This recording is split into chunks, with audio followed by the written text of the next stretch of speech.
Hi friends, this is Vishnu here. Welcome to my channel Tips, Tricks and Concepts by Vishnu. So in this video, we will continue with our isomerism, that is our stereoisomerism. As you know, the stereoisomerism is divided into two, that is conformational isomerism as well as our geometrical and optical isomerism, that is configurational isomerism. Okay, so I am going to deal with conformational isomerism in this video, and this topic will be presented to you in a brief form, okay, in a concise form, because only some concepts are necessary for your exams. Okay, so let's see what is conformational isomerism and let's see it in different headings. Okay, so what we are going to study in this video, okay, first of all we are going to study the definition and the cause of this rotational isomerism or conformerism, okay, conformational isomerism. Secondly, we will study the conformational isomerism in ethane. Then thirdly, we will study the conformational isomerism in n-butane and then in cyclohexane. Okay, these are some of the important compounds that are usually asked in your exams. And finally, we will also deal with the factors affecting this rotational isomerism. Okay, only three important factors, and just you need to know what the factors are. That's all that is needed for your level, okay, for your level of writing NEET, JEE, etc. So let's go to the topic. First of all, what is rotational isomerism or conformational isomerism? It is nothing but we have, suppose this is a single bond, okay, this is a single bond, this pen represents a single bond.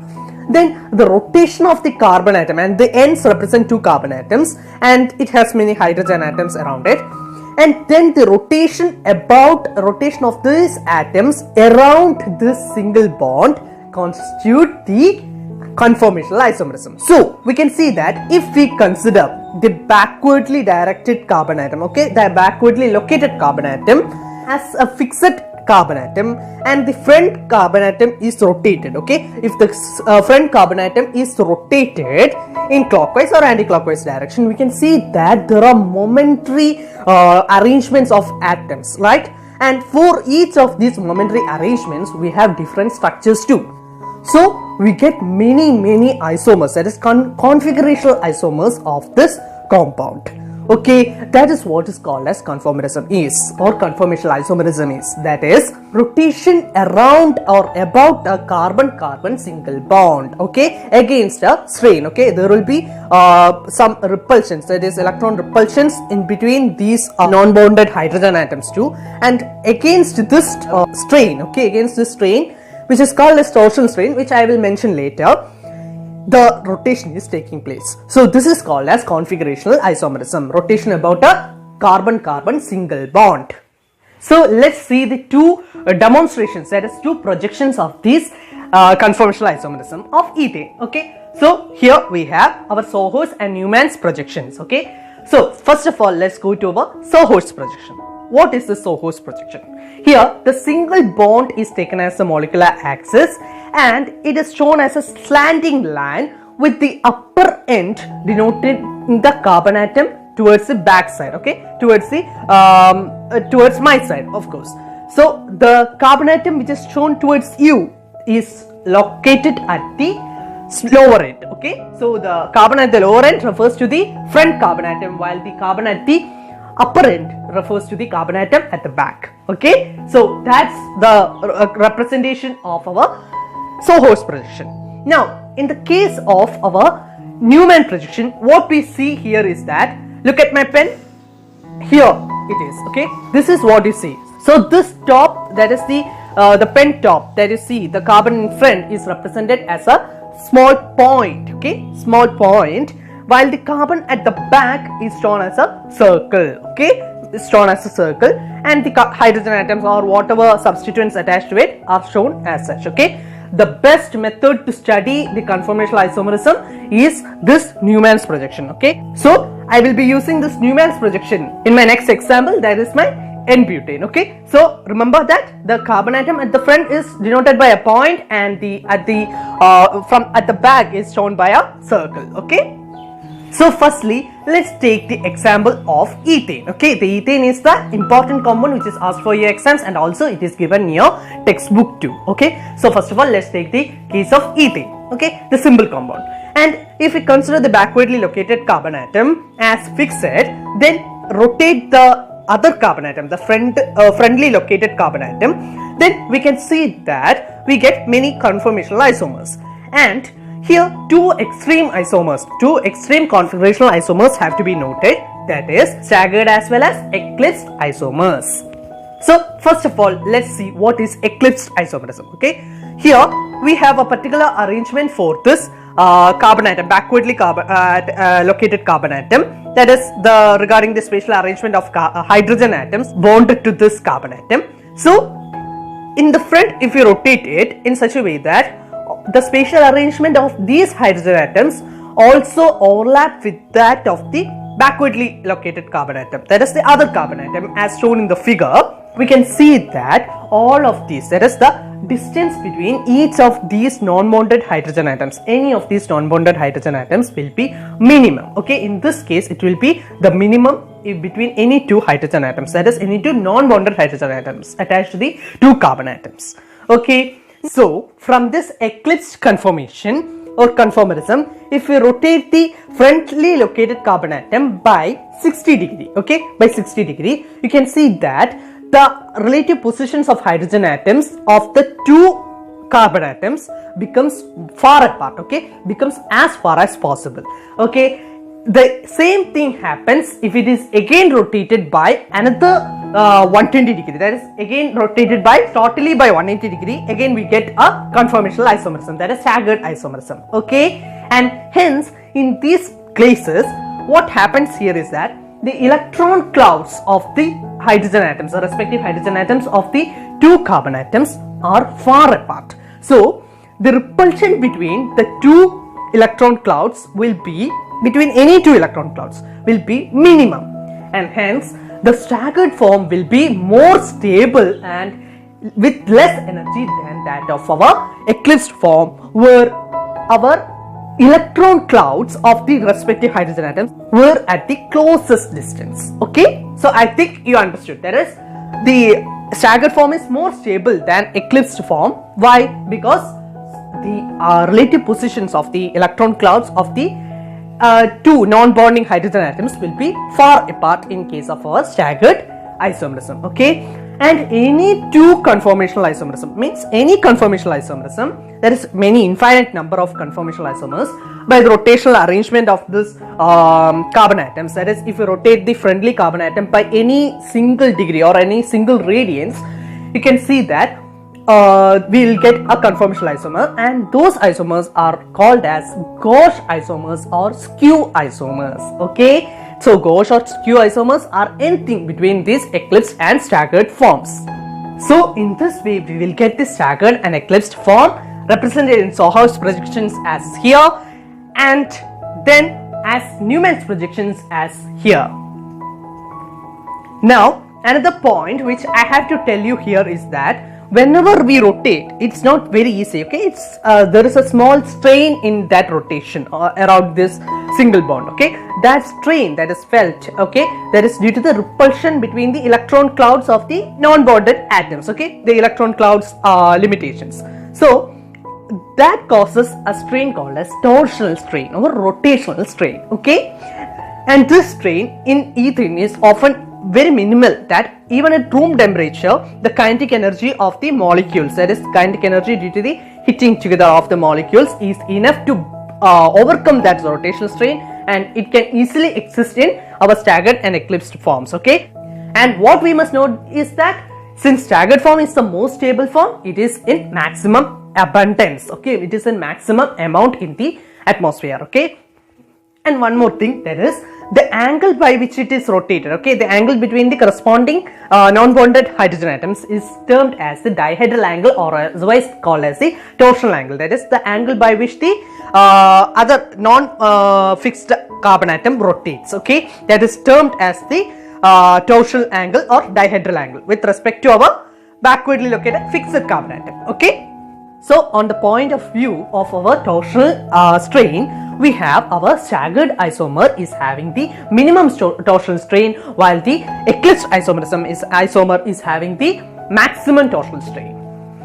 So ethane is over. Now we are going to deal with n-butane. Okay, the only difference is that we are adding the substituent as the methyl group. Okay, so let's take the first case. Okay, that is the methyl and methyl groups of the two carbon atoms. That is the front and the back carbon atom are almost fully eclipsed. Okay, and so here there will be having minimum distance between the substituents, and hence more will be the repulsion or more will be the torsional strain. Okay. Now let's rotate the backwardly located carbon atom by just 60 degree. Okay, and here you can see that you get a gauge structure and there will be some distance, okay, more distance between the molecules. Again, if you rotate, we will just get an eclipsed form, not a fully eclipsed form, because the methyl group is overlapping the hydrogen atom. Okay, so it is not a fully eclipsed form but a just eclipsed form. Okay, then we are again rotating by 60 degree and we are getting a form in which there is maximum distance between the respective substituents. Okay, that is the methyl and methyl groups of the two carbon atoms are maximum far apart, and also the hydrogen atoms, that is the non-bonded hydrogen atoms, are also far apart. So the electron clouds are totally far apart, and this isomerism here, it's a form of staggered isomerism called as anti-isomerism. Okay, it is an anti-conformer, and this anti-conformer is the most stable form since the electron clouds are the most far apart. Okay, so, and again if you rotate by 60 degree you will get an eclipsed form, not a fully eclipsed form, because the methyl group is overlapping the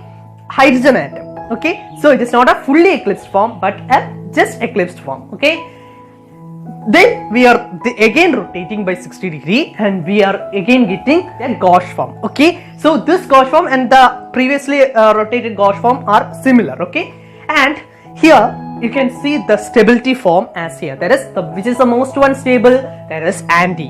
Then comes our gauge. Okay, because gauge structure is also a form of staggered form. Okay, staggered isomer, and hence it will be the next stabler one, and then the next stabler one after our gauge isomer is our eclipsed form, and finally our fully eclipsed form. Okay, because in fully eclipsed form, as I have told, the electron clouds are at the minimum distance among all the other cases.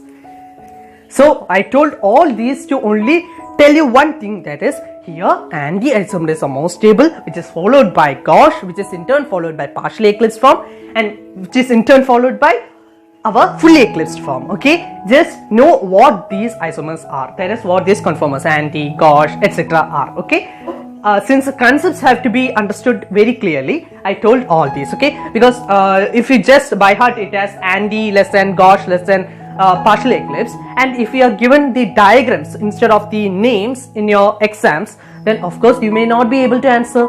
So that's why I told the concept behind it. Okay, that too in a very concise form. Okay, there is an elaborate content before that and I did not go into any detail. Okay, so this is the basic form that you have to know. Okay, now nextly let's take a different case, a cyclohexane structure. Here I am not going to into any detail but tell you the most important thing, the final stability form. Okay, here we have four major conformers. Okay, that is, here we have a board structure, disboard structure, a chair structure, and a half chair or free chair structure. Okay, here importantly what you should know is that the board structure is less stable than the chair form. Okay, that is because if we look at the board form and the chair form, you can see that the in board form you have the carbon atoms, that is C3 and C4 and C5 and C6 are having hydrogen atoms which are at eclipsed positions. Okay, eclipsed positions.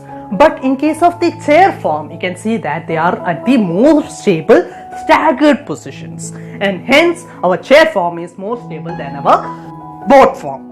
Also there is one more reason, that is the distance between the two flagpole hydrogen atoms. Okay, flagpole hydrogen atoms is nothing but these hydrogen atoms that is shown here will be the minimum in case of our board form. So in short, what I intend to tell you is that our chair form is more stable than our twist board form, which is more stable than our board form, more stable than our half chair form. Okay, so you need not know why twist board form is more stable than our board form and all. Okay, you just need to know why board form is less stable than our chair form. That's all. Okay, and here if you see the twist board and the chair form are often interconvertible in this atmosphere because the kinetic energy between the molecules are itself necessary to overcome that torsional strains. But even then, if you look at the atmosphere, the most common or the most abundant 99% that you see is our chair form. So that's all about the cyclohexane structure. Now we will go to the factors affecting this conformational isomerism. So first of all, the first factor is our angle strain. Okay, we have actually three factors mainly: angle strain, torsional strain, and then the bonded or non-bonded interactions. Okay, so first of all, the angle strain. Okay, so if we'll just look at the structure of our cyclopropane, you can see that since each of the carbon atoms are sp3 hybridized, their actual angle between them should be 109 degree, right? But here in cyclopropane, you know that the angle between the each of these carbon-carbon bonds is just 60 degree. So of course you can know the angle strain here. That's why our cyclopropane, cyclobutane, etc. exist as a planar molecule. Okay. Now the next important factor here is our torsional strain, which I have said before. That is, whenever we rotate, there will be some repulsion between these electron clouds of the non-bonded hydrogen atoms or the substituents and all, and this repulsion limits the rotation, and this limitation or the strain that we experience is known as the torsion or torsional strain. And the energy barrier between these extreme forms, that is our staggered and eclipsed form, to overcome this torsional strain is called as the torsional energy. And in case of our ethane, it is about 12.55 kilojoule per mole. Now let's come to our non-bonded interactions. Okay, so in non-bonded interactions, first of all, look at steric strain. Okay, that is the van der Waals force strain. Okay, so if two atoms are brought together to less than their sum of van der Waals radii, that is, if the sum take the sum of the van der Waals radii of both the atoms, and if we brought even closer, then you will see that both the atoms repel.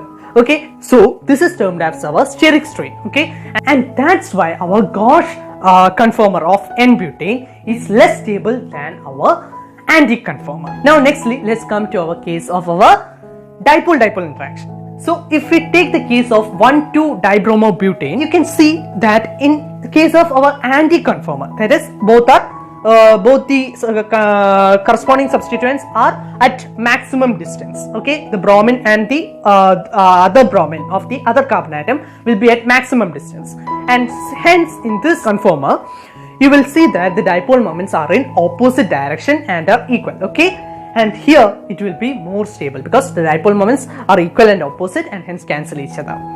But as we move towards the gauche structure, dipole moments do not cancel each other correctly, and hence it will be less stable.